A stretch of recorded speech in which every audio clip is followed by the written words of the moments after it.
Bismillahirrahmanirrahim. Assalamualaikum warahmatullahi wabarakatuh. Salam sejahtera, Om Swastiastu, Namo Buddhaya, salam kebajikan. Selamat siang para penonton setia bersama ngepodcast Rumah Sakit Dr. Subandi Jember. Bagaimana kabar hari ini? Saya doakan semua dalam keadaan sehat walafiat. Dan bagi yang sakit, semoga lekas diberi kesembuhan. Kali ini bersama saya Nurholik sebagai host. Kembali lagi di episode terbaru Ngepots Rumah Sakit Dr. Subandi Jember. Green Hospital Rumah Sakit Baru Jember Maju. Kali ini kita akan membahas suatu masalah kesehatan yang menjadi kasus tertinggi nomor 1 di dunia.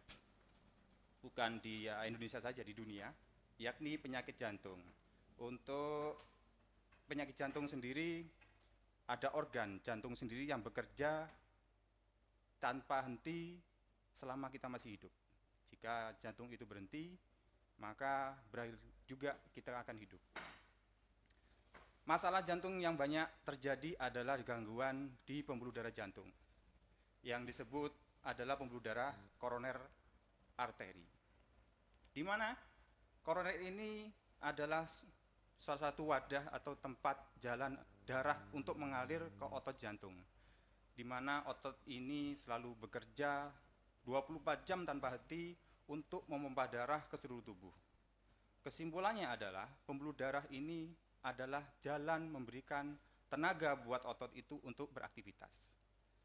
Di momen ini, Ngepots Subandi Jember kita akan bahas penyebab dan penanganan, salah satunya cara untuk membebaskan jalan yang pembuluh darah tersebut mengakibatkan kebuntuan dengan cara intervensi koroner subkutan pemasangan ring jantung. Hal ini kita angkat karena kita berada di perifer di Jawa Timur bagian timur. Banyak pertanyaan dari masyarakat dan keluarga pasien tentang kasus-kasus adanya kebuntuan di pembuluh darah jantung atau jantung koroner. Sebelum podcast ini kita mulai, maka simak dulu sambutan dari PLT Direktur Rumah Sakit Dr. Subandi kepada Dr. Inyoman Sesmita, spesialis orto, spine konsultan VIC.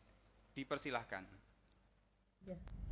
Hai Healthies, masyarakat sehat Jember. Saat ini akan ada podcast. Ini adalah salah satu bentuk upaya sosialisasi ilmu dan merubah perilaku. Percaya Rumah Sakit Subandi akan memberikan pelayanan unggul dan memberikan jaminan akan kesehatan Anda.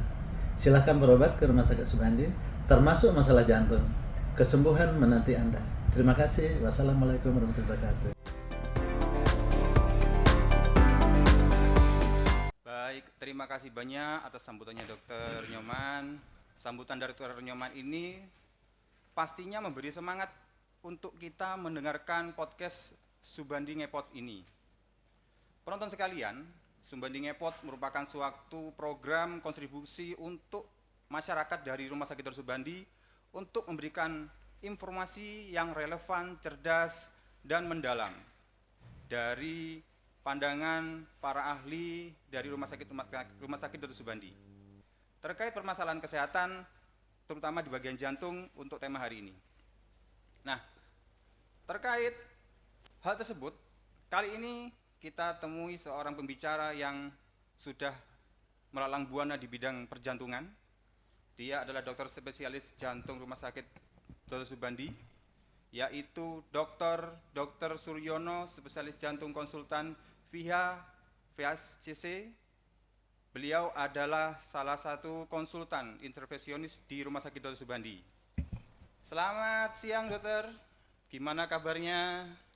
Alhamdulillah, selamat siang. Saya panggil Mas Holik ya. Siap dokter. Alhamdulillah sehat, semoga kita semua dalam keadaan sehat. Siap dok. Terima kasih nih waktunya dok, bahwa dari kesibukannya jenengan bisa membagi waktu untuk Ngepots ini sebagai bentuk membagi informasi kepada masyarakat, kontribusi kepada masyarakat, memberikan informasi bagaimana adanya gangguan dari jantung. Topik kita hari ini adalah intervensi coronary percutaneous atau pemasangan ring. Seperti itu. Untuk topik utamanya, jadi penanganan dan pencegahan nanti kita bahas ya dok ya. Baik, Mas Kulik. Terutama gejala dan gejalanya. Sebelum kita menuju diskusi, izin mengingatkan kembali kepada para penonton dapat bertanya raise hand di via Zoom. Bila ada di kolom YouTube, silahkan ditulis komen dan pertanyaannya.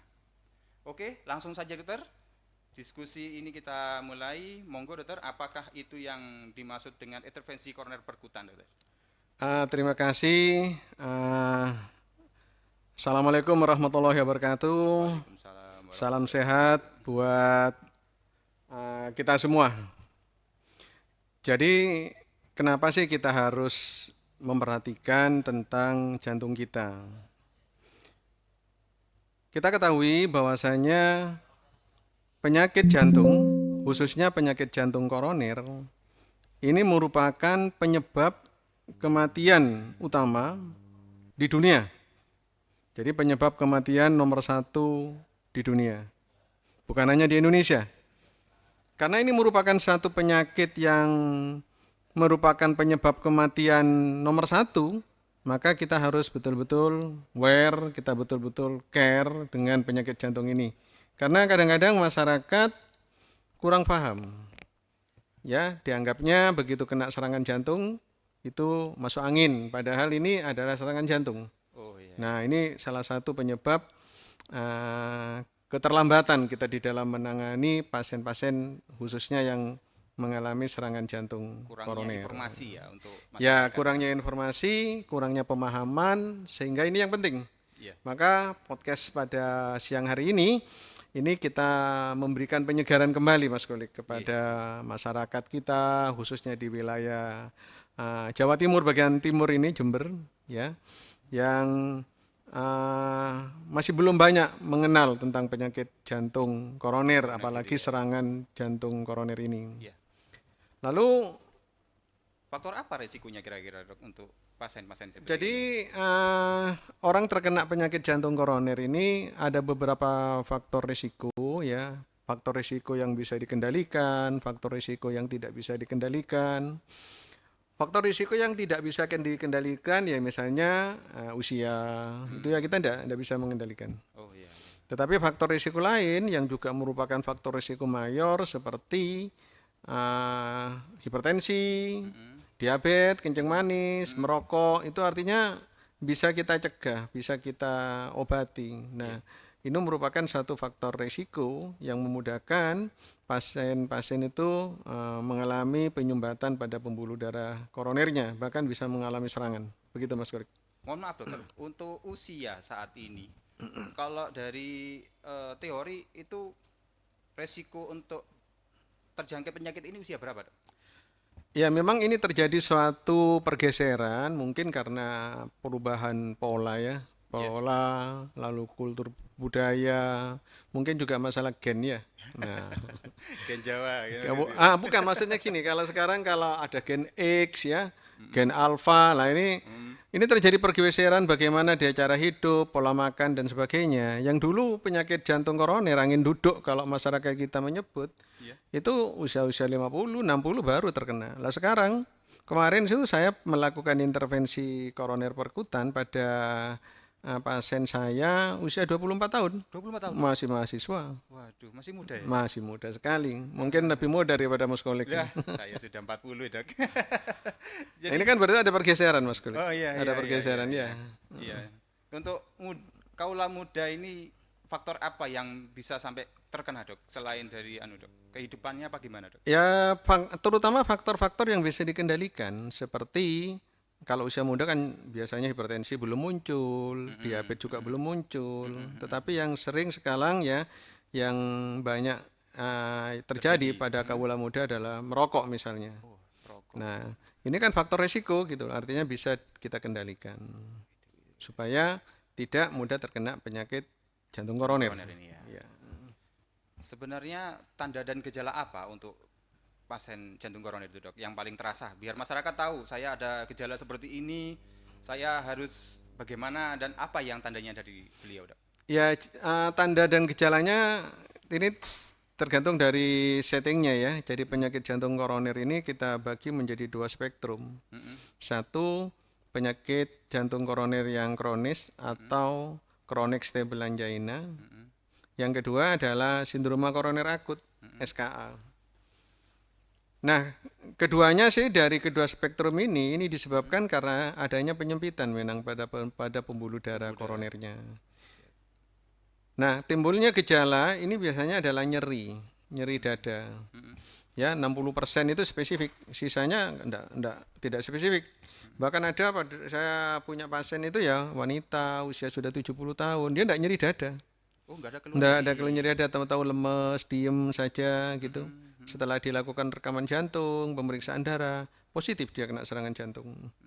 Ya, jadi 60% ya memang dia nyeri dada, tengah, tembus ke kiri, tembus ke punggung, menjalar ke lengan kiri, ya, menjalar ke leher, kadang-kadang leher seperti dicengkram gitu ya.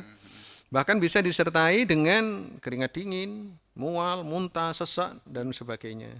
Nah, itu adalah tanda dari ini, apa namanya yang kita sebut dengan angina. Oh iya. Kalau yang chronic stable angina, gampang saja ya, sahabat sehat Subandi. Kalau misalnya kita mengalami nyeri dada yang dipicu oleh 4E, yang pertama emosi ya, misalnya habis ngamuk-ngamuk ke Mas Olik gitu, langsung nyeri dada, lo hati-hati nih gitu ya. Yang Jadi harus kedua, sabar ya. ya Jadi yang harus kedua habis sabar. makan misalnya, habis eating makan, habis makan dok, saya kok habis makan dada saya kok ampek ya, bukan di perut ya, di dada, kok ampek gitu. Itu yang kedua eating ya. Yang ketiga adalah terekspos dengan udara dingin. Dok, saya kalau pergi ke tempat dingin kok nyeri dada ya dok. Atau tengah malam biasanya. Tengah malam kan biasanya udaranya lebih dingin. Ya. Jadi dan yang keempat adalah aktivitas, exercise. Jadi kalau misalnya dia aktivitas jalan cepat dok, dada saya kok terasa sakit, naik tangga kok terasa sakit, ya. Saya kumpul sama istri kok sakit dada. Nah, itu tanda-tanda dari adanya penyempitan pada pembuluh darah koronernya. Iya, iya, iya. Nah, kalau penyempitan itu sampai mengalami suatu robekan gitu ya pada pembuluh darah yang mengalami penyempitan namanya aterosklerosis, itu bisa terjadi pembuntuan mendadak. Nah, itu yang kita sebut sebagai serangan jantung koroner atau orang awam menyebutnya sebagai angin duduk. Oh, Gitu. jadi sebenarnya aterosklerosis itu gambarannya seperti apa dok aterosklerosis? Jadi aterosklerosis itu diawali, ini ada gambar ya. Nah, diawali dari adanya kolesterol yang masuk ya karena proses inflamasi masuk di dalam menembus tunika intima, lalu di situ terjadi akumulasi dari LDL. Nah, di sini nampak ya. Akumulasi itu yang kuning-kuning ya, jaringan lemaknya terus. Nah, pada suatu saat nanti dia bisa mengalami sumbatan total. Kalau dia mengalami sumbatan total dan terjadinya mendadak, itu yang kita kenal dengan nama SKA, sindroma koroner akut, atau yang kita kenal dengan serangan jantung koroner. Dan ini merupakan keadaan yang gawat darurat. Gawat darurat. Jadi ketika ada serangan seperti tadi, apa yang harus kita lakukan dok? Yang harus kita lakukan, kita bicara yang serangan ya Mas Sulik ya, yang serangan atau SKA. Begitu ada tanda-tanda seperti yang tadi itu, nyeri dada sampai lebih dari 20 menit tidak hilang, dengan pemberian obat tidak hilang, kemungkinan ACS atau SKA. Penanganan yang prinsip adalah karena ini adalah penyumbatan, maka segera bebaskan penyumbatannya, yang kita kenal dengan nama reperfusi. Nah, reperfusi memang ada dua ya. Yang pertama adalah dengan obat-obatan, karena di sini penyumbatannya disebabkan karena adanya bekuan darah atau trombus yang menyumbat aliran darah ke koroner itu, sehingga koronernya pasokan darah melewati pembuluh darah koroner tidak bisa lagi. Nah, kita gunakan obat-obatan, misalnya obat-obat fibrinolitik. Yang kedua, tentunya dengan teknologi yang semakin berkembang seperti sekarang ini ya, yaitu dengan intervensi koroner perkutan dengan pemasangan ring. Nah, alhamdulillah Rumah Sakit Subandi ini mempunyai laboratorium kateterisasi, sehingga banyak sekali yang dapat kita tolong pada masyarakat-masyarakat yang mengalami serangan jantung koroner ini. Terus kira-kira pemasangan ring ini perlu bius total atau gimana dok sistemnya dok nanti dok? Pada umumnya sih tidak sih Mas Kolik ya. Ini cukup dilakukan dengan bius lokal saja. Oh, lokal. Kita mencari akses pembuluh darah arteri ya di sini. Bisa melalui arteri femoralis atau di pelipatan paha ya, dengan dilakukan pembiusan lokal di situ, lalu di puncture secara Seldinger masuk ke situ, lalu seatnya masuk. Nah ini merupakan akses kita untuk mencapai ke jantung. Kateter masuk ya ke jantung. Nah ini adalah akses yang kedua, bisa melewati pembuluh darah arteri radialis lengan. Nah, sama prosesnya. Kita puncture ya, ini di tangan ya. Nah, tergantung nanti kondisinya mana, dua-duanya bisa baik di tangan maupun di kaki. Sama aksesnya juga dia menuju ke jantung, ke pembuluh darah koroner.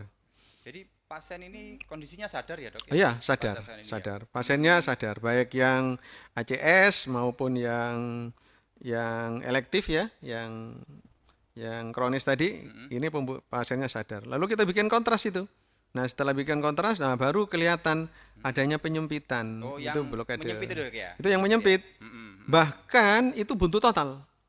Bahkan buntu total sehingga tidak ada aliran yang mengalir sama sekali. Apakah ini yang bisa menyebabkan pasien nyeri dok ya? Oh ya, begitu ini sudah sempit ya, apalagi buntu total, oh ini nyeri dada hebat dia.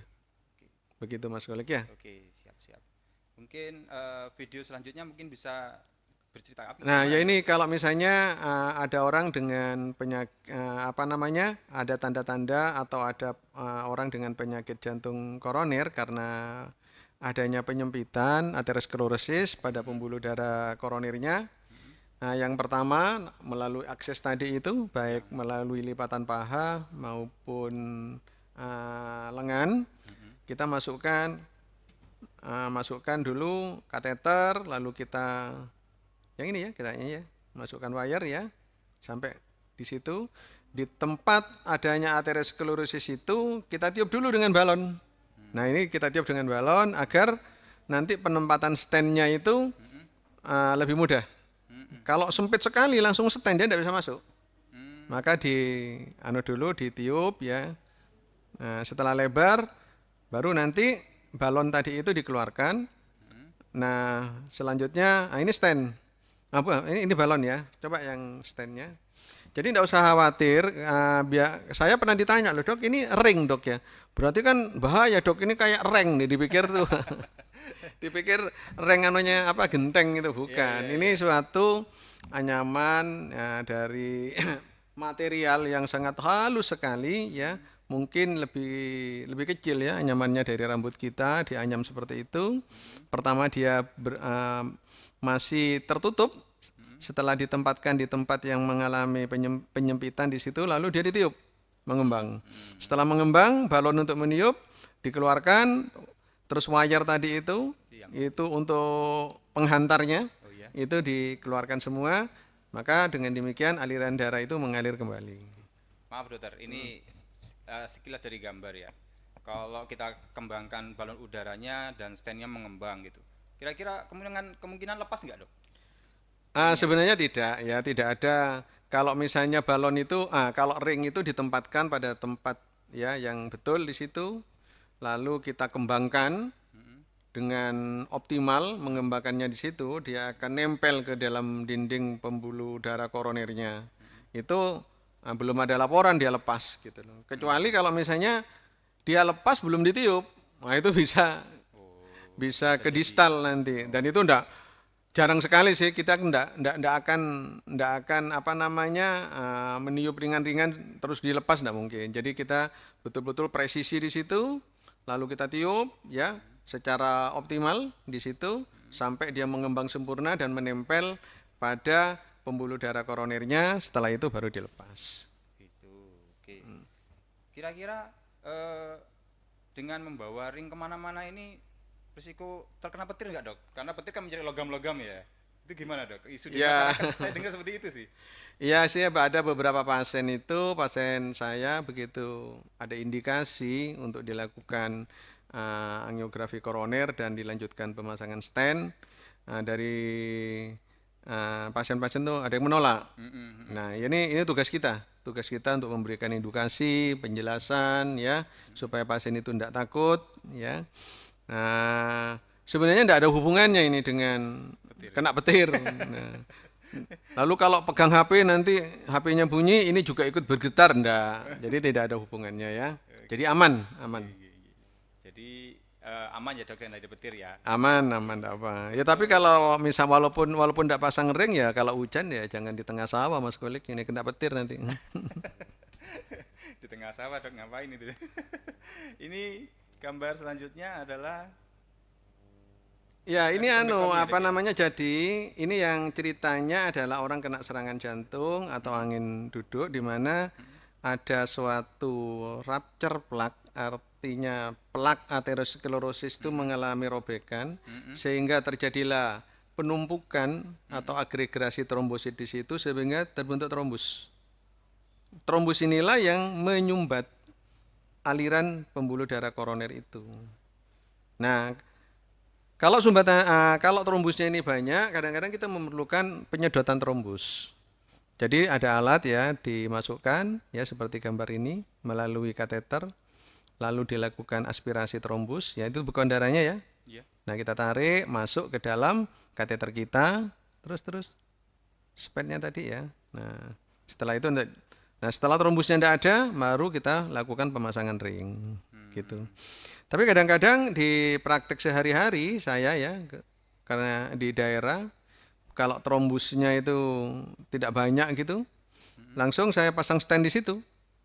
Trombusnya langsung dipasang sehingga dia terjepit. Terjepit tidak perlu ringnya ya. terjepit antara pembuluh darah dengan ring dan hasilnya baik juga bagus. Ya, jepit Kemarin langsung. saya dengar testimoni di media online dokter itu menyatakan bahwa kalau sudah trombus itu sudah diambil tidak perlu dipasang ring gitu. Gimana itu dok? Tidak selamanya. Jadi walaupun nanti kita punya ya. Saya ada kebetulan saya juga ada di slide saya ini ada ya. Nanti kita jawab di belakang aja ya. Iya. Ada slide-nya biar nanti lebih Lanjut ya. lebih lanjut ya, lebih Jelas ya. tervisualisasi dengan baik ya. Nah, ini salah satu contoh ya manfaat pemasangan stent ring ini. Ini pasien saya ya. Jadi dia mengalami penyempitan stenosis. Ini coba yang di Mas Kolik kasih tanda panah itu. Itu kan mengalami penyempitan itu. Tinggal satu rambut aja. Itu tertutup ya berhenti sudah. Berhenti tidak ada aliran darah mengalir. Ya fatal sekali apalagi tempatnya di situ. Ini visual nyata ya dok ya? Ya, Dari ini pasien saya ya? ngambil dari pasien yang dilakukan intervensi di Subandi. Jadi kalau yang hitam-hitam ini adalah Itu pembuluh darah yang Lancar ya? yang lancar. Kalau dia mengecil berarti dia menyempit di situ. oh gitu. Terus gambar yang kedua nih cerita gimana dok? Oh ya, ini harus sebelum kita stand, sebelum kita pasang ring, terlebih dulu ditiup dulu itu. Ditiup dulu yang ke kiri itu ditiup dulu supaya ngembang baik ya. Setelah itu yang ke kanan itu, yang nomor 3 itu ditiup. Lalu pasang ring, 2 ini pasangnya. Nah, Ya, 2 iya, dok, pasang. ya. Nah, itu hasilnya setelah dipasang. Nah, itu Jadi- kan lebar itu sudah. Jadi ini sebelum ya. Setelah kita pasang ring dia sudah melebar dan alhamdulillah sampai sekarang ini kontrol rutin tidak ada keluhan. Bagus ya. Jadi warnanya sudah cerah ya dok ya, itu yang hitam itu. Ya, hitam itu kontras yang masuk ke pembuluh darah koroner yang menandakan kontras itu mengisi sempurna. Berarti yang tadinya sempit sekarang sudah tidak sempit. Oh gitu. Begitu ya. Kira-kira dok ya, kalau orang yang sudah terpasang ring seperti ini untuk terkena serangan kembali mungkin nggak dok? Bisa saja. Satu ya.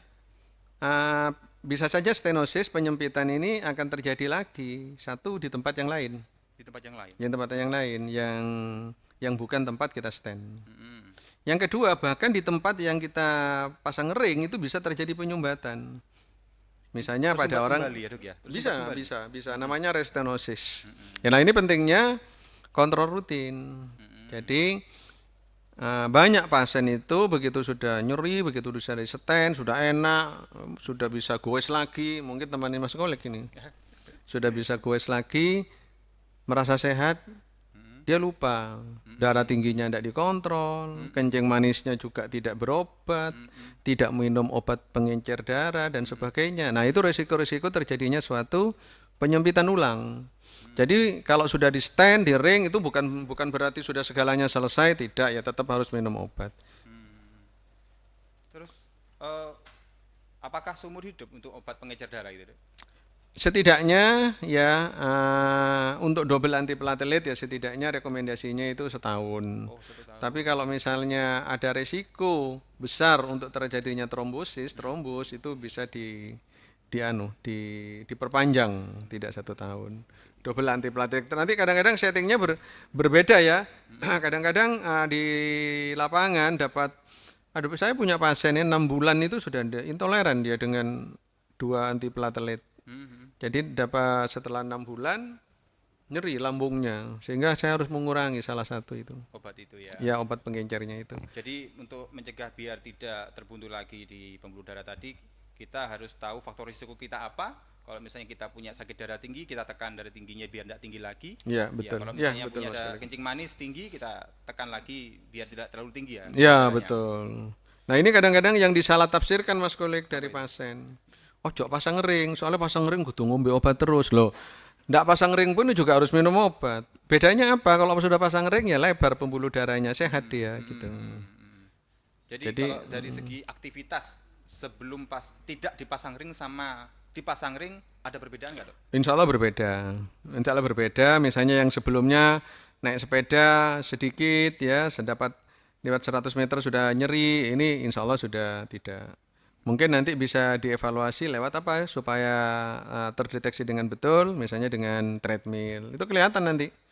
Treadmill pertama dapat 1 menit sudah menggos-menggos nyeri, kalau sudah terpasang kayak gitu, biasanya sudah lama dia enggak nyeri gitu loh.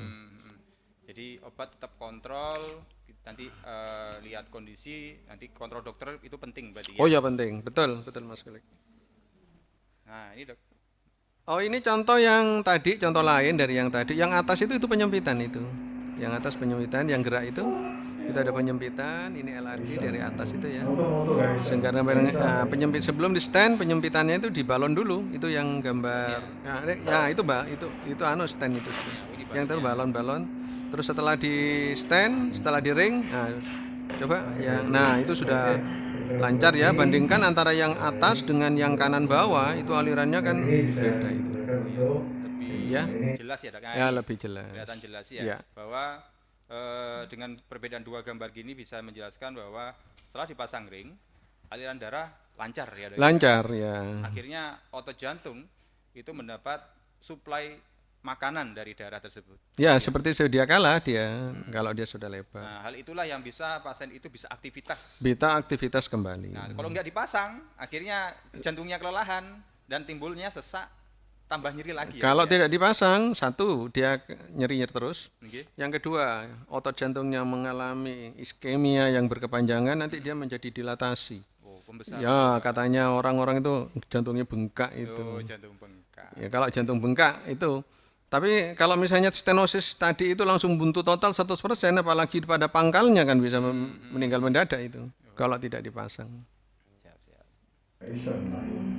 Ya ini ya Pak Solik ya lah. Oh ini ACS ini Mas Solik. Ini yang serangan ya, ini yang serangan. Jadi ini tadi yang pasien-pasien yang tidak serangan elektif. Ini ada pasien datang dengan nyeri dada ya. Begitu direkam dia mengalami serangan jantung koroner. Itu gambar yang pertama itu kan LAD-nya Mas Solik. Yang pertama ya. Yang ini ya. Nah, itu kan langsung buntu total di Oh situ. iya, yang ini seharusnya di sini ya, Dok ya. Nah, harusnya ada ke bawah. Hmm. Lalu di situ dipasang stand, ya, di ring. Terus, nah itu sebelahnya kan mengalir sampai ke bawah itu. Ini ya, Hitam ini, Dok ya. yang hitam. Ini serangan nih dia. Serangan ini semua saya ambil dari pasien-pasien yang kita kerjakan bersama di Subandi. Iya, iya. Berikutnya, Kalau dari gambar sebelah murni gambar jantung itu gambar aslinya Kita kan tidak tahu ya dok ya, di dalam gambar video ini kok nggak ada jantungnya saya. Ternyata gambar jantungnya kayak sebelahnya itu dok. Ternyata pembuluh darah yang ada di jantung modelnya seperti itu. Jadi kita bisa ilustrasikan bahwa kalau yang sebelah sini itu hitam, aliran darahnya seperti jelas gitu ya dok ya. Ya, jadi gini Mas Oleg, itu jantungnya kelihatan itu loh hitam, ada siluet hitam, ada bayangan hitam itu jantung kan. Pembuluh darah itu koroner atau ada di luar jantung itu. Yang gambar Mas Oleg yang awal itu, yang gambar-gambar biasa itu kan ada merah-merah, itu kan pembuluh darah koroner. Oh iya. Iya. Nah, jantungnya ya itu, gitu dia nempel di jantung. Seperti itu ya. Oh, iya, gambar ini. Ini juga pasien serangan ini. Nah, serangan lalu di situ ini yang di Mas Koleg kasih panah itu yang bergerak itu mungkin sebelumnya dia buntu total, tapi dia bisa ada aliran sedikit. Tetapi di situ ada trombus. Nah, ada trombus ya. Dia ada penyempitan, sudah ada penyempitan pembuluh darah koronernya dia sudah buntu, sudah sempit. Terus mungkin ada trombus apa dan sebagainya menyumbat sehingga dia buntu total pertama. Nah, begitu saya lihat dari proyeksi lain gambar yang sebelahnya di situ tengah itu kalau di zoom itu kelihatan di situ ada putih-putih, itu trombus. Trombus yang ada di dalam yang ada di dalam aterosklerosis, pembuluh darah yang menyempit. Lumennya sempit, di dalam lumen itu ada trombus. Oh, sudah buntu tambahin buntu lagi. Menyempit. Nambah menyempit lagi. Ya? Terus ada bekuan darah, trombus itu. Nah, ini yang untuk menjawab Mas Koleg tadi, apakah kalau cuman di aspirasi trombusnya disedot dibiarkan, apakah selesai? Ya tidak, dia masih nyeri. Karena masih sempit. Jadi tidak semuanya diambil trombus lalu selesai, tidak. Harus tetap diperlukan pemasangan ring. Makanya pada pasien ini gambar nomor 2 dari sana, yang kiri nomor 3 itu, ini saya tiup dulu tadi. Oh, ini ya. Ya, saya tiup pelan supaya trombusnya tidak lepas. Ya, karena biasalah sekarang kan kita kalau misalnya keterbatasan kami di daerah ya, kalau trombus kecil kayak gini ya langsung dijepit aja gitu. Nah, itu setelah ditiup dulu, maka yang gambar nomor 4 terakhir itu setelah dipasang stent, nah ini menjadi lancar ya dibandingkan dengan gambar yang tadi itu. Nah, ini beda ya. Nah, beda sekali. Tadi Mas Koleg nanya, apakah cukup hanya disedot trombusnya? Ya enggak cukup. Tidak cukup. Trombusnya diambil, penjempitannya masih ada. Kalau itu dibiarkan ya orangnya tetap nyeri. Nah, makanya setelah diambil, diaspirasi trombus, tetap dipasang stent supaya lancar. Demikian ya. Masih ada gambar lagi enggak kira-kira? Oh, sama ya. Ini serangan. Nah, ini nyata ini. Ini nyata sekali, buntu total itu. Kayak putus itu toh. Oh iya. Nah, itu. Ada trombus di situ. Ada trombus. Ya, kami enggak punya trombaster untuk nyedot, enggak ada kita alatnya dengan keterbatasan alat ya. Nah, terus yang di bawah itu langsung saya stent itu. Saya jepit trombusnya, itu stent atau ring, lalu dikembangkan. Setelah dikembangkan, gambar terakhir. Nah, itu mulus sudah ya. Nah, itu sudah mulus. Putus yang di atas ya. Ya, putus itu. Oh, itu orangnya nyeri sekali itu. Nyeri, aritmia. Ini kenapa orang kena serangan jantung koroner atau angin duduk. Itu biasanya 60% sampai 70% itu enggak ada di tempat. Mungkin kalau kita kenal ya ada itu ada meninggal mendadak. Itu kemungkinan serangan jantung koroner. Nah, itu seperti ini. Apa sih penyebabnya? Karena otot jantung tidak mendapatkan pasokan oksigen, maka terjadilah aritmia. Aritmia ketidakteraturan kelistrikan jantung. Sehingga jantungnya langsung berdetak, sudah tidak teratur lagi dan langsung bisa berhenti. Oh, berhenti mendadak ya dok ya? Ya, berhenti mendadak. Yang kita kenal dengan sudden cardiac death itu, meninggal mendadak. Nah, kalau ya 40%, 50% itu masih bisa dibawa ke rumah sakit. Ya itu yang kita tolong. Jadi sebenarnya yang paling betul adalah apa? Pencegahan. Jangan sampai kita terkena penyakit jantung koroner. Itu ya contohnya. Ya, di penanganan ini bisa dilayani kan di Subandi dok. Untuk di Subandi secara teknis bagaimana dok? Untuk dari pembiayaan dan lain-lain dok. Sebenarnya apa namanya, kita alhamdulillah ya, program pemerintah ada namanya BPJS ya, lalu program dari program yang lain ya, ada juga asuransi. Yang sekarang ini lagi kan di Jember di rumah sakit kita adalah UHC. Oke. Nah kemarin sudah mulai banyak pasien-pasien yang kita lakukan intervensi koroner ini menggunakan UHC. Ada uang tambahan nggak untuk menggunakan BPJS atau UHC dok yang kemarin ini? Sementara ini saya belum dapat informasi sih kalau ada tambahan, semua enggak ada, bebas, Aman ya, dok, gratis ya. Iya, iya. Aman, gratis. Padahal sesuai dengan tindakan pertama tadi kita harus segera lakukan tindakan ya dok ya. Ya, reperfusi itu penting. Iya itu penting ya dok ya. Ya, kalau misalnya bagaimana di rumah sakit lain yang tidak mempunyai laboratorium kateterisasi jantung, ya di trombolitik atau kirim aja ke Subandi. Banyak kok dari teman-teman kabupaten sebelah itu yang dikirim ke Subandi. Karena kebetulan tidak semua kabupaten di Karesidenan Besuki mempunyai laboratorium kateterisasi jantung. Tapi untuk di Jember, nah ini kita bisa berbangga. Kalau di Jember hanya di Subandi. Kalau di Jember hanya di Subandi, Mas Kolik, yang punya laboratorium kateterisasi jantung sampai saat ini. Alhamdulillah kita bisa membantu masyarakat Jember dan sekitarnya yang mengalami gangguan di koronernya ya dok ya. Ya, begitu. Kan slide-nya sudah habis dok. Jadi bisa kita lakukan sesi pertanyaan. Ya itu pengantar Mas Kolik ya. Mungkin diskusi yang paling ya. Diskusi mungkin dari sahabat sehat Subandi, ada yang belum jelas ya, apa sih pemasangan ring itu. Jadi tidak usah ragu-ragu ya, kalau misalnya belum paham betul, berkonsultasilah ke dokter. Datanglah ke dokter spesialis jantung untuk berkonsultasi ya, berkonsultasi supaya tidak salah arah. Kalau misalnya nanti berkonsultasi pada orang yang bukan ahlinya, malah kurang tepat nanti. Iya. Ini dokter, ada pertanyaan dari para pemirsa. Dari Hendrianto, jika saya mengalami penyumbatan pada pembuluh darah koroner, misalnya akibat kolesterol tinggi dok, apakah saya selalu membutuhkan stent untuk membuka pembuluh darah saya? Bagaimana dokter menentukan bahwa apakah saya memerlukan stent atau hanya cukup dengan obat-obatan atau perubahan gaya hidup? Ya, terima kasih sampai ini saya panggil Pak aja ya, Pak Hendrianto. Pertanyaannya bagus sekali ini. Ya.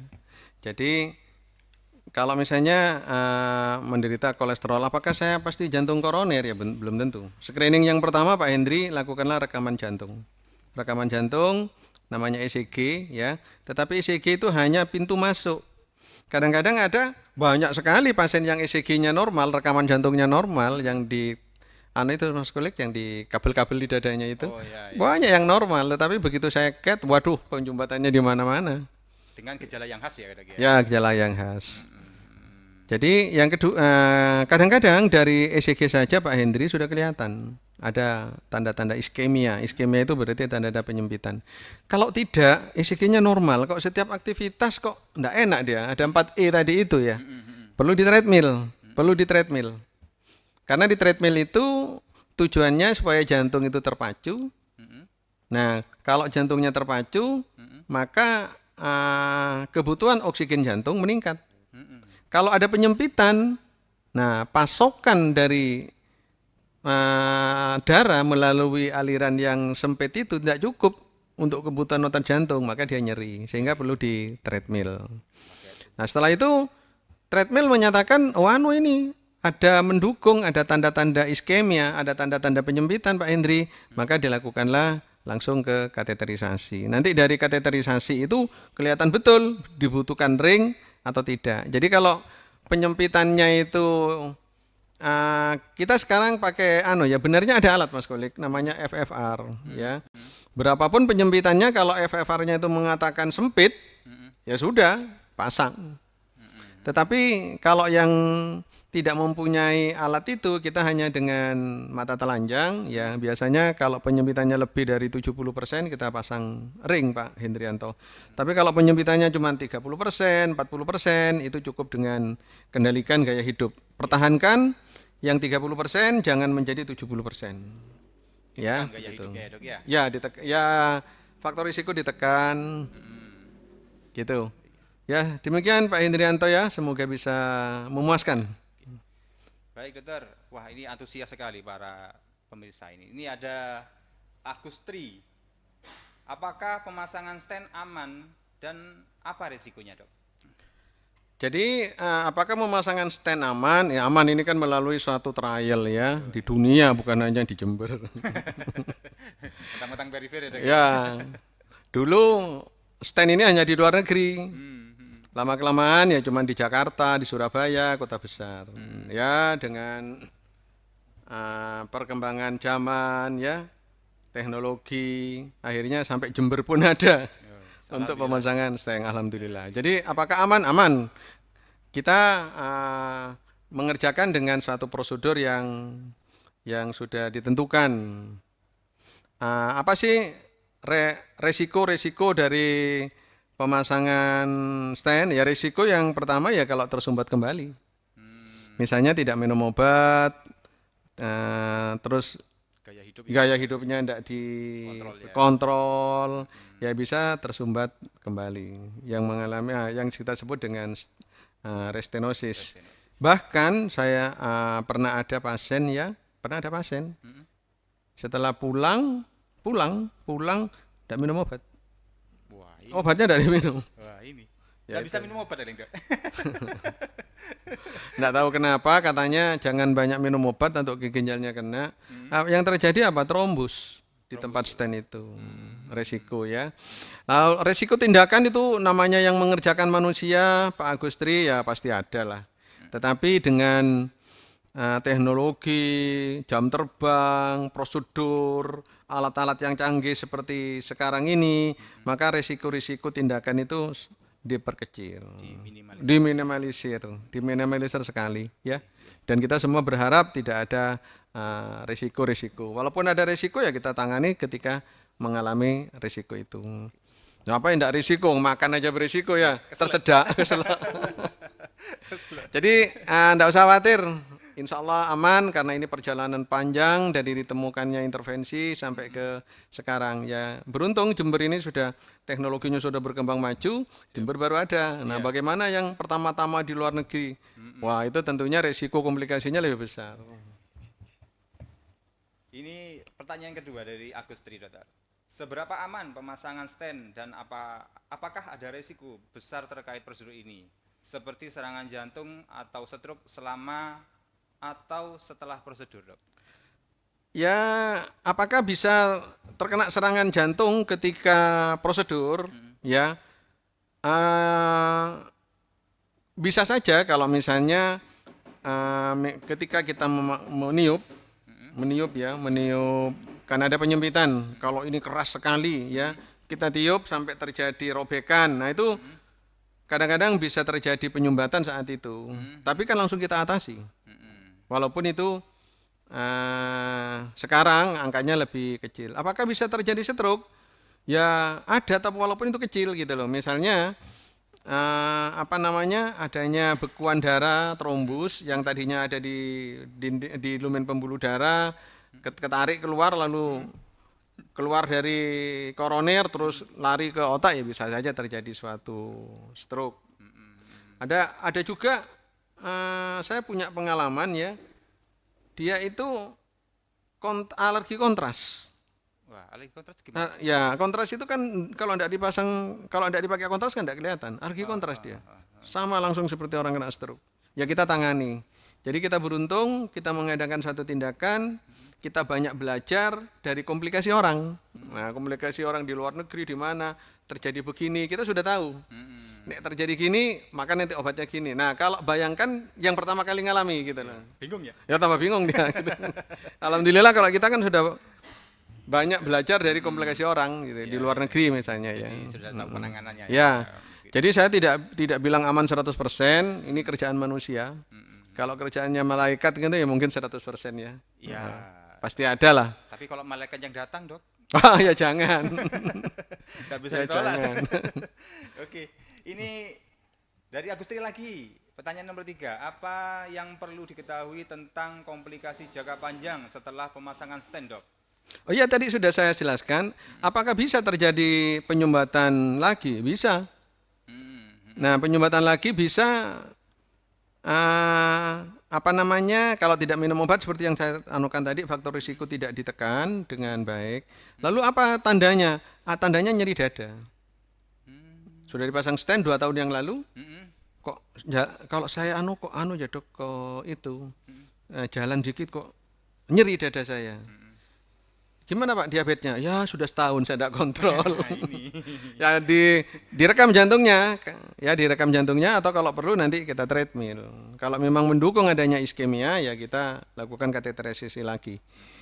Tetapi dari sekian itu kadang-kadang ada penyempitan. Nah penyempitan itu di tempat lain. Misalnya gini ya, ada penyempitan yang sudah 80%. Nah kita tangani, selesai. Nah penyempitan yang kecil-kecil, yang 10%, 20%, 30% itu kan tidak kita stent, tidak kita ring, karena memang tidak ada indikasi. Nah itu cukup dengan modifikasi gaya hidup. Nah ya, minum obat-obatan, agar yang tadi 10 tidak jadi 70. Nah kalau itu jadi 70, jadi 80 ya kita stent. Atau, ini yang bahayanya ya, kadang-kadang penyempitan yang kecil itu ya, misalnya 30%, kecil, 20%, ya itu di treadmill tidak kelihatan, orangnya ya tidak apa, tarifnya normal, tapi itu yang mudah robek. Namanya vulnerable plaque. Kalau itu robek ya petaka, serangan, walaupun penyempitannya kecil. Maka kembali lagi ya, mencegah jangan sampai ada aterosklerosis, itu paling penting daripada mengobati. Gitu. Kembali Demikian, hidup ya, gaya hidup harus ditekan ya Dok ya. Pertanyaan selanjutnya ini dari Mas Bapak ini ya, Mas Lukman sudah. Di Subandi pemasangan ring jantung atau stent ada yang bisa, ada yang tidak. Bagaimana itu bisa terjadi Dok? Apakah yang berpengaruh? Sebenarnya gini, kita ada suatu skor ya. Kalau penyempitannya itu 3 pembuluh darah semuanya kena. Nah, lalu di situ ada Euroscore, ada Syntax score, di situ yang menyekor. Nah, kalau ini dipasang ring, ini tidak optimal dari skor itu. Untuk terus diapakan? Mungkin bypass. Nah, bypass itu bagaimana? Dioperasi. Ini tugasnya dokter BTKV ini. Dioperasi, ya. Yang ini modelnya bius total ya Dok ya? Oh, bius total itu karena kita bongkar itu. Itu kenapa tidak bisa dilakukan di Subandi. Terus yang kedua, ada beberapa lesi ya yang memang memerlukan tindakan intervensi perkutan yang advance. Misalnya kita lihat, waduh, ini keras. Kita tidak punya alat untuk ngebor, rotablator namanya. Itu dikikis. Dikikis ya. Dikikis, penyumbatan yang keras sekali itu, plaknya dikikis, setelah terkikis betul dengan bor ya, rotablator ya. Nah, baru nanti diseten. Nah, itu yang tidak bisa dilakukan di Jember, kita belum punya alatnya. Tetapi rata-rata memang yang kita kirim ya, yaitu yang penyumbatannya memang 3 pembuluh darah kena, left main-nya juga kena, yang kita kenal dengan triple vessel disease. Itu memang kita kirim untuk dilakukan bypass. Ya walaupun kita di sini di Subandi sudah kita 5 kali ya open heart ya, dengan proktor dari Surabaya. Kalau nunggu dari Subandi tambah lama nanti. Lebih baik ya kita kirim ke Surabaya atau Malang. Ya ini tergantung sarana dan prasarana Pak Lukman ya. yang kita miliki. Ya kita alhamdulillah lah bisa menolong yang serangan-serangan, walaupun yang cukup complicated tetap kita kirim ke rumah sakit yang lebih tinggi dari kita. Demikian. Ya, dari itu kan bisa kita simpulkan daripada tidak dipasang ring dan tidak ketahuan ya dok ya. Kalau orang yang menolak dipasang ring di situ. Jadi kita kan tidak tahu di dalamnya ada yang buntu berapa. Nah setelah tahu, jadi kita harus tahu langkah selanjutnya bagaimana penanganan selanjutnya, apa obatnya bagaimana, ternyata dibawa ke Surabaya bagaimana gitu ya dari kesimpulan pertanyaan ini. Jadi daripada tidak dilakukan pemasangan ring, kita nggak bisa melakukan apa-apa. Akhirnya hanya tidak tahu buntu yang di mana kan gitu dok ya. Kalau tidak dilakukan diagnostik ya, Iya. coronary angiografi, ya memang harus dilakukan diagnostik. Dari diagnostik itu kelihatan langkah apa kita berikutnya. Selanjutnya. Bisa enggak langsung disering? Nah, kalau bisa ya langsung. Saya punya pasien yang itu enggak mau betul. Sudah kita edukasi, ya kita enggak bisa memaksa. Setahun datang lagi ya sudah bengkak semua. Sudah sesek, yang tadinya jalan itu masih bisa, sekarang duduk aja sesek. Di saat itulah dia datang dengan minta maksa-maksa pasang ring. Ya, kita tidak bisa melakukan pada kondisi yang sudah sesek seperti itu. Ya, kita stabilkan dulu. Tentunya pun, seandainya dia mau setahun yang lalu, mungkin hasilnya lebih baik. Berbeda. Daripada dia sudah jantungnya mekar-mekar semua, ya. Pembengkakan jantung gitu dok. Ya.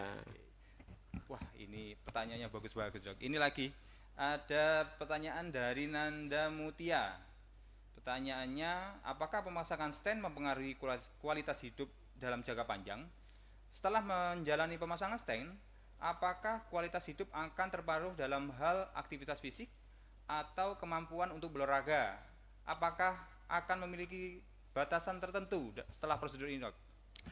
Ya, pertanyaannya bagus ya. Bagaimana sih ke depan, outcome ke depan pasien-pasien yang sudah menjalani intervensi koroner? Secara filosofis, kalau misalnya ada sungai yang tersumbat atau menyempit karena banyak lumpur atau sampah di situ, alirannya kan menjadi berkurang. Maka pasokan air ini untuk memberikan memberikan pengairan pada sawah yang di situ banyak padi dan padi itu adalah otot jantung menjadi berkurang. Jadi dengan pemasangan stent, sungai tadi yang sempit itu kita lebarkan, kita pasang alat di situ agar tidak sempit lagi, alirannya menjadi kembali normal, ya yang ke sawah, berarti aliran darah, perfusi darah ke miokard, ke sel-sel otot jantung itu menjadi lebih bagus. Yang tadinya tidak bisa berolahraga, sekarang berolahraga. Bisa. Tetapi ingat, tetap kita mempunyai aturan. Jadi nanti pasien-pasien yang setelah di stent ya, sedapat mungkin seberapa besar sih kemampuan dia bisa melakukan olahraga. Sudah pasti ya, kalau belum dipasang, ya pasti kemampuannya kecil. Kemampuan untuk melakukan aktivitas dia rendah. Begitu di stent, kemampuan aktivitasnya akan bertambah. Nah, sampai seberapa besar kemampuan jantung itu mentoleransi aktivitas, mungkin perlu di treadmill. Setelah di stent, ya, nanti di treadmill, sebenarnya setelah di treadmill hasilnya pasti lebih bagus. Setelah bagus, ya, nanti di situ akan kelihatan berapa metabolisme ekuivalennya berapa yang mampu dicapai sama si pasien itu. Kata kalau dia mampu sampai 10 menit gitu ya, maka kita adviskan kegiatan apa sih yang bisa dilakukan orang ini ya, kita belilah sampai 7 menit misalnya atau 80 menit. Nah 80 menit ini nanti kita konversi ke aktivitas sehari-hari apa yang bisa dilakukan. Oh misalnya 7 menit bisa badminton, sekian bisa tenis, itu ada nanti anunya. Oh, ada ukuran tertentu. Ada ya. ukuran. Jadi kalau kemampuannya 10 ya jangan diberikan 10. Di bawahnya. Di bawahnya. Jadi nanti kita nyampaikan, oh ini kemampuannya katakanlah 10 menit ya, nanti kita punya gambaran ya 8 lah. 8 nanti kira-kira setara dengan apa? Boleh enggak dok saya goes ya? Oh boleh, pokoknya enggak menanjak, itu ada nanti aturan-aturannya. Ya, tentunya ke depan yang dipasang itu akan lebih baik. Nah, terlepas apakah dia mengalami penyempitan di tempat lain, apakah dia juga mengalami penyempitan di stent yang di ring yang sudah dipasang, itu terlepas dari itu. Jadi kalau semuanya baik, tidak ada penyempitan lagi, ya ke depan bagus gitu. Ada tambahan dari Mbak tadi, bagaimana pemasangan stent mempengaruhi fungsi jantung secara keseluruhan? Ya, tentunya bagus. Seperti yang filosofi tadi itu, yang sama padi tadi kekurangan pasokan air, dia menjadi menguning, menjadi tidak seger. Sekarang dengan alirannya lancar, dia hijau kembali. Jadi fungsi jantung akan lebih bagus. Setelah jantung kan butuh makan, butuh oksigen. Yang tadinya kekurangan itu sekarang diberi. Itu menjadi lebih bagus ya. Jadi pertanyaan dari YouTube nih Dok. Ini sama ya, kan apakah perlu? Iya. Ya kita lihat seberapa Bu Suharti ya, Bu Sri Suharti, seberapa besar sih penyumbatannya. Lalu ada indikasi untuk dipasang. Kalau ada indikasi, ya kita pasang. Tapi tidak semuanya harus dipasang stent. Kalau penyumbatannya cuma 30%, ya tidak perlu di stent, tidak perlu di ring, cukup dengan modifikasi gaya hidup. Ya. Oke, kalau punya darah tinggi ditekan. Ya gitu ditekan. Oke. Untuk pertanyaan selanjutnya dari Sukma Ridar, apa yang dimaksud dengan PCI, intervensi koronari perkutan, dan mengapa perlu stent Dok? Ya tadi kan Sudah dijelaskan. ya sudah dijelaskan ya, ada penyempitan ya harus dihitung. Lebarkan. Ya artinya percutaneous itu artinya kita tidak perlu buka-buka dada kita, cukup lewat kulit. Nah, perkutan itu kan kulit. Kulit ya. Ya, kulit. Jadi pembiusannya ya daerah situ aja. Ya dari Dok, situ aja. Nggak di anu ya Dok. Ya betul. Oke. Pertanyaan selanjutnya dari via YouTube ini, Ashraf Suseno, apakah ada alternatif lain selain stent untuk mengatasi penyakit arteri koroner Dok? Jika saya tidak cocok atau memilih untuk tidak melakukan pasangan stent, apakah ada alternatif lain seperti pengobatan atau pembedahan bypass yang bisa menjadi pilihan? Apakah teknologi atau perawatan terbaru yang lebih efektif akan lebih minim resiko dibandingkan dengan stent tradisional? Pak Ashraf ya. Jadi sebenarnya pembedahan bypass itu adalah sesuatu yang lebih besar daripada stent. Jadi kalau sudah tidak bisa di stent itu baru di bypass. Bypass itu dibuka dadanya. Disambung pembuluh darah, ngambil dari tangan dan ngambil dari kaki. Itu disambungkan. Nanti mungkin perlu ngepot dengan BTKV ini. Bagaimana bypass? Tentunya bypass ini lebih kompleks. Kalau di bypass sekarang ya tidak bisa besok pulang. Oh iya. Ini kan, jadi ini adalah dulu pasien-pasien ini Pak Suseno ada penyempitan gitu langsung bypass. Sekarang dengan adanya stent, teknologinya ini lebih simpel. Pasang sekarang ya besok bisa pulang gitu. Gitu ya. Apakah ada minimal risiko dibandingkan dengan stent tradisional? Nah ini saya bingung. Kalau ada stent tradisional berarti ada stent yang konvensional, yang modern. Semua stent modern sekarang, Pak. Sudah modern semua ya Dok ya? Iya. Iya. Jadi kalau Bapak berani bypass, nah ini hebat sekali. Pasien-pasien saya justru tidak ada yang berani bypass minta di stent. Iya. Karena lebih simpel, lebih gampang. Iya. Jadi Gitu. faktor resikonya lebih kecil. Ya namanya Iya. pembedahan jantung dengan bius total ya. Nah, jadi ada skor memang, skor Syntax score, Euroscore itu di situ juga memperhitungkan penyakit-penyakit lain, usia, letak pembuluh darah itu diperhitungkan. Dari situ nanti keluar skor, oh ini stent gitu.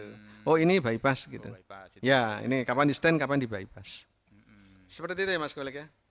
Oke, ini ada pertanyaan dari rumah sakit kita sendiri Dok.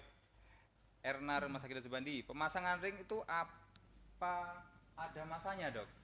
Maksudnya 1 tahun, 3 tahun harus diganti lagi gitu Dok. Wah ini ada Siaran ulang ini. Begini, kalau stent itu seumur hidup dengan Ibu siapa? Bu Erna ya. Bu Erna stent itu seumur hidup. Kecuali pada pasien-pasien dengan pacu jantung, ya itu memang ada masanya sampai kapan dia baterainya habis itu diganti. Kalau stent tidak. Oh, tidak ada. Ya tidak ada. Oke. Ini pertanyaan selanjutnya dari Nur Hayati. Mungkin pertanyaan terakhir ini Dok ya.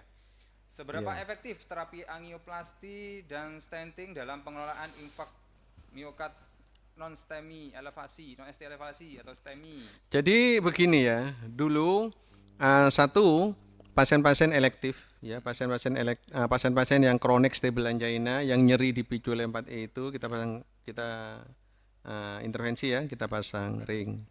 Setelah itu berkembanglah sampai kita penanganan pada pasien-pasien yang serangan jantung. Serangan jantung yang ST elevasi. ST elevasi itu buntu 100%. Kayak yang tadi buntung itu Pak, langsung putus itu. Nah itu buntu 100%. Dulu pendekatannya hanya itu. Kita kurang konsen ke pasien-pasien yang mengalami penyempitan tetapi tidak 100%.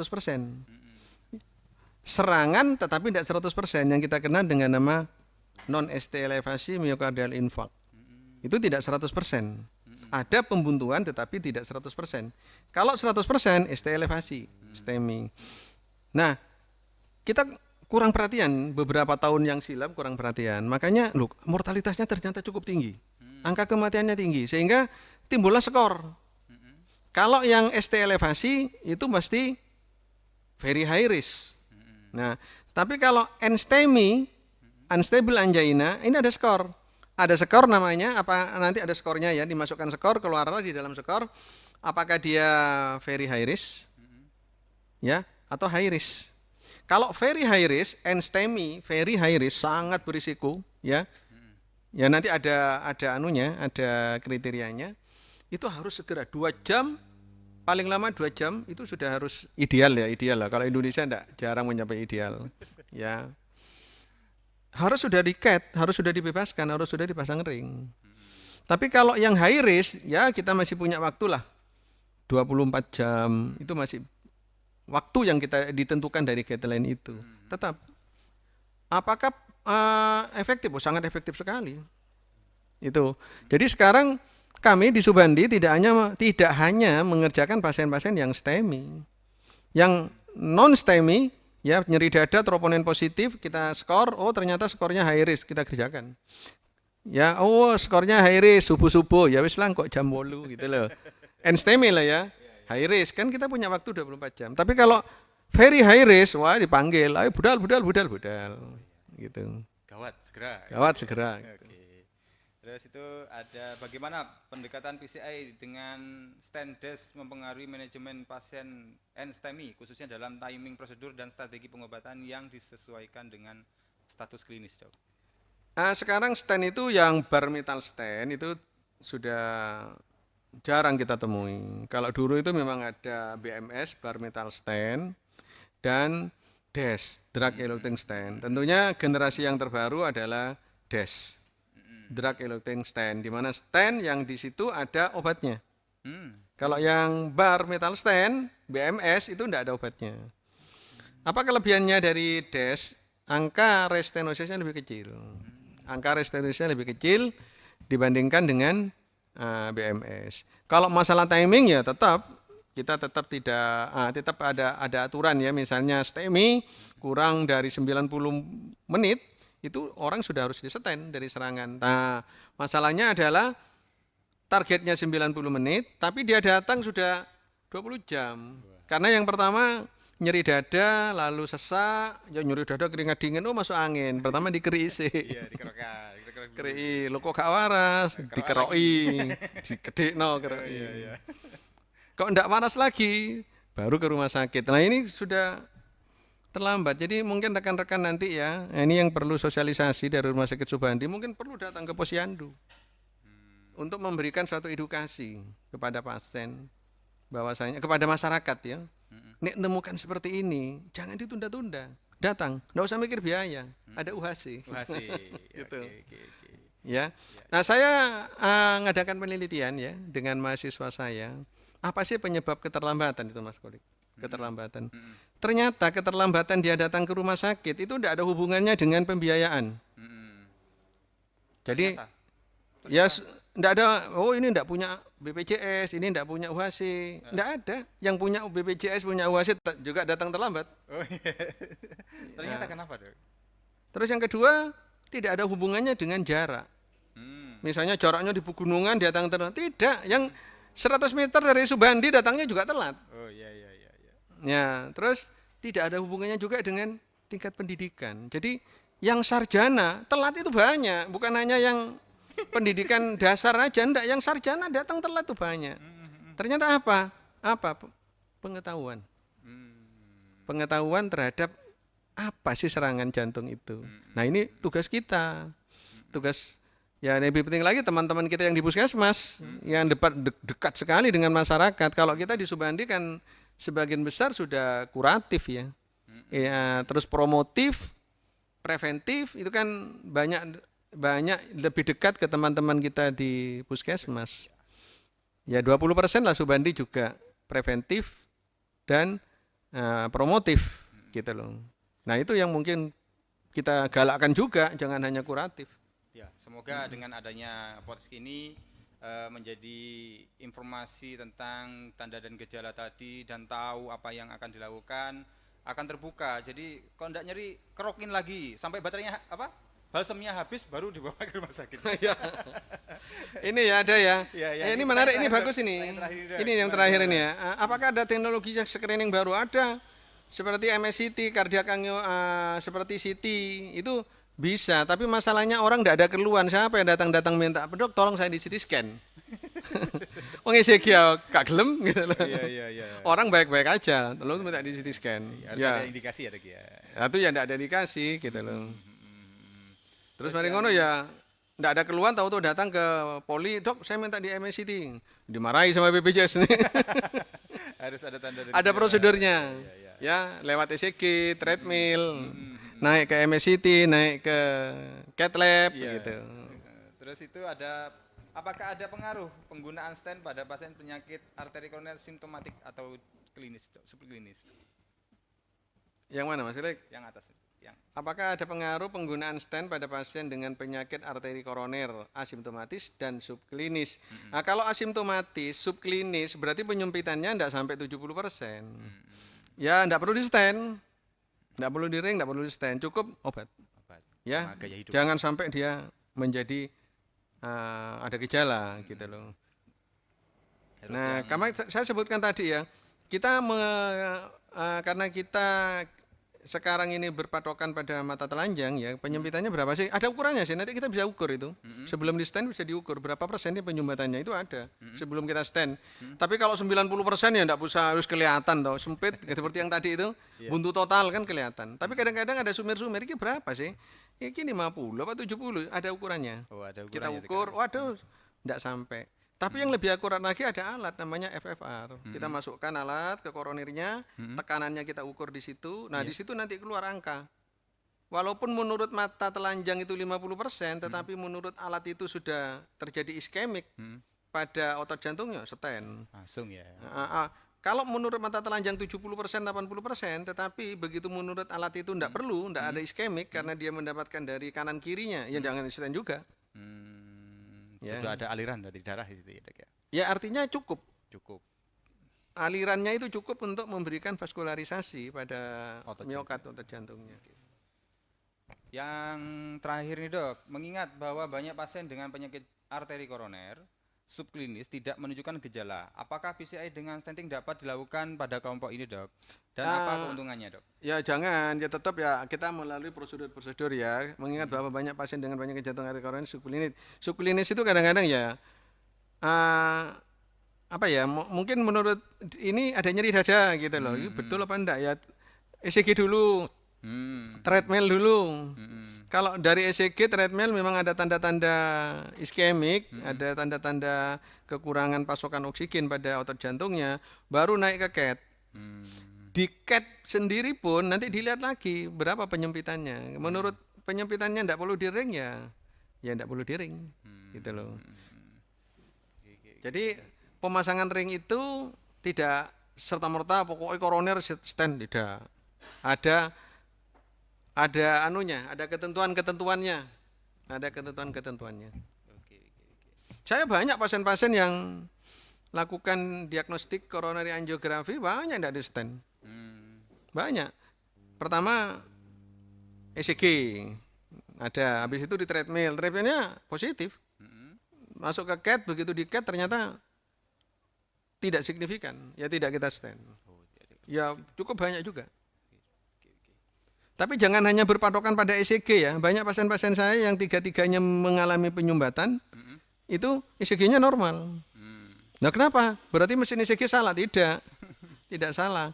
Karena dilakukan rekaman jantung ketika orang itu istirahat. Orang kan di ECG tidur. Iya, tidur-tiduran maksudnya. Tidur-tiduran.